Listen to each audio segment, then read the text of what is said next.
ನಮಸ್ಕಾರ ಸ್ನೇಹಿತರೆ, mystery about Karnataka ಚಾನಲ್ಗೆ ನಿಮಗೆಲ್ಲರಿಗೂ ಆತ್ಮೀಯವಾಗಿ ಸುಸ್ವಾಗತ. ಇವತ್ತಿನ ವಿಡಿಯೋದಲ್ಲಿ ನಾವು ಭಾರತವು ಹಲವಾರು ರಾಜ್ಯಗಳಿಂದ ಕೂಡಿದ್ದು ಅದರಲ್ಲಿ ನಮ್ಮ ಕರ್ನಾಟಕವೂ ಸಹ ಒಂದಾಗಿದೆ. ಹಾಗೆಯೇ ಇವತ್ತಿನ ಈ ವಿಡಿಯೋದಲ್ಲಿ ನಾವು ಹಾಸನ ಜಿಲ್ಲೆಯ ಶೆಟ್ಟಿಹಳ್ಳಿಯಲ್ಲಿ ಇರುವ ಒಂದು ಚರ್ಚ್ನ ಬಗ್ಗೆ ತಿಳಿದುಕೊಳ್ಳೋಣ. ಈ ಚರ್ಚನ್ನು 1860ರ ದಶಕದಲ್ಲಿ ಫ್ರೆಂಚ್ ಮಿಷನರಿಗಳು ನಿರ್ಮಾಣವನ್ನು ಮಾಡ್ತಾರೆ. ಹಾಗೆ ಇದು ಹಿಂದೆ ಕ್ರೈಸ್ತ ಧರ್ಮೀಯರ ಆರಾಧನಾ ಕೇಂದ್ರವಾಗಿತ್ತು. ಈ ಚರ್ಚಿಗೆ ಸುಮಾರು 2000 ಶತಮಾನಗಳ ಇತಿಹಾಸವಿದೆ. ಹಾಗೆಯೇ ಇದು ಮಳೆಗಾಲದ ಸಮಯದಲ್ಲಿ ಸಂಪೂರ್ಣ ಜಲಾವೃತಗೊಂಡು ಟೈಟಾನಿಕ್ ಹಡಗಿನ ಹಾಗೆ ಕಾಣುತ್ತದೆ ಮತ್ತು ಇದನ್ನು ಮುಳುಗದ ಟೈಟಾನಿಕ್ ಹಡಗು ಎಂದೇ ಕರೆಯಲಾಗುತ್ತದೆ. ಹಾಗೆ ಇದು ಬೇಸಿಗೆಯಂತಹ ಸಮಯದಲ್ಲಿ ತನ್ನ ನೈಜ ಸ್ಥಿತಿಯನ್ನು ಪಡೆದುಕೊಂಡು ನೋಡುಗರಿಗೆ ಆಕರ್ಷಣೀಯವಾಗಿ ಕಾಣುತ್ತದೆ.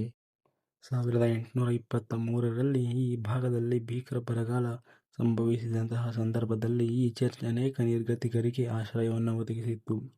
ಹಾಗೆಯೇ 1860ರಲ್ಲಿ ಚರ್ಚ್ನ ಧರ್ಮಗುರುಗಳು ಚರ್ಚ್ನಲ್ಲಿಯೇ ಒಂದು ಆಸ್ಪತ್ರೆಯನ್ನು ಪ್ರಾರಂಭಿಸಿದರು. ಆ ಸಮಯದಲ್ಲಿದ್ದ ಸಿಡುಬು, ಕಾಲರದಂತಹ ರೋಗಗಳಿಗೆ ಚಿಕಿತ್ಸೆಯನ್ನು ನೀಡುತ್ತಿದ್ದರು.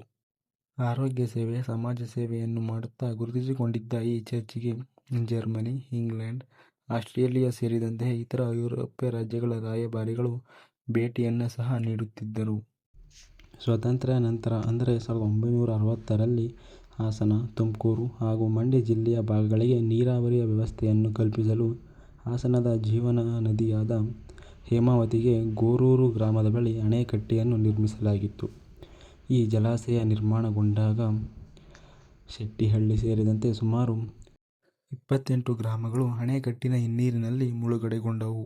ನಂತರದ ದಿನಗಳಲ್ಲಿ ಇದು ಪ್ರವಾಸೋದ್ಯಮಿಗಳಿಗೆ ಒಂದು ಆಕರ್ಷಣೀಯ ಕ್ಷೇತ್ರವಾಗಿದ್ದು ಇದನ್ನು ನಾವು ಸೂಕ್ತವಾಗಿ ನೋಡಲು ನವೆಂಬರ್ ಟು ಮಾರ್ಚ್ ನಂತಹ ಸಂದರ್ಭದಲ್ಲಿ ಇದು ಸಂಪೂರ್ಣವಾಗಿ ನೋಡಬಹುದಾಗಿದೆ.